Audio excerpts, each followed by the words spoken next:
বেশি দিন হয়নি আরম্ভ হয়েছে জলসার নতুন ধারাবাহিক পঞ্চমী, আর তাতেই বাজিমাত। প্রথম সপ্তাহেই এক ধাক্কায় 8-এর ঘরে টিআরপি এবং তার সাথে টিআরপিতে দ্বিতীয় স্থানে পৌঁছে গেছে। বোঝাই যাচ্ছে যেমনটা সবাই বলেছিলে যে সাপের গল্প বেশ জমবে, সেটাই কিন্তু হয়েছে।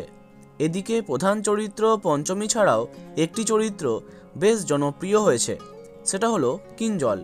ধারাবাহিকের নায়ক কিঞ্জল, এই চরিত্রে আছেন রাজদীপ গুপ্ত। অনেকেই তার সম্পর্কে বিস্তারিত জানতে চাইছিলে। রাজদীপ অনেক বছর বাদে পঞ্চমী ধারাবাহিকের মাধ্যমে কামব্যাক করলেন। শেষবার তাকে বাক্সবদল ধারাবাহিকে দেখা যায়। তবে তার প্রথম ধারাবাহিক ওগো বধূ সুন্দরী, এখানেই জনপ্রিয় হন তিনি। তারপরে আপনজন, ঝাঁঝ লবঙ্গ ফুল, প্রেমের কাহিনী প্রভৃতি ধারাবাহিকে প্রধান চরিত্রে তাকে দেখা যায়। তবে শুধু ধারাবাহিক নয়, অসংখ্য সিনেমা এবং ওয়েব সিরিজেও তাকে দেখেছে দর্শক, যেমন জাপানি টয়, মিসম্যাচ, বাঘবন্দি খেলা প্রভৃতি।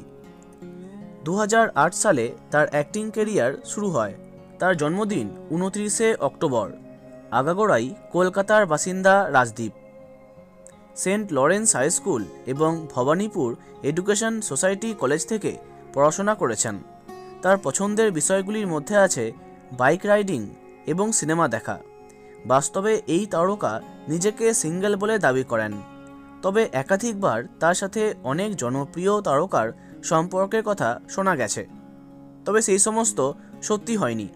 তো বন্ধুরা, কিঞ্জলকে কেমন লাগছে কমেন্টে জানাতে পারো। ভিডিওটি লাইক এবং শেয়ার করো, আর এই টাইপের ইন্টারেস্টিং ভিডিওস পেতে সাবস্ক্রাইব করো কারেন্ট বস। ধন্যবাদ।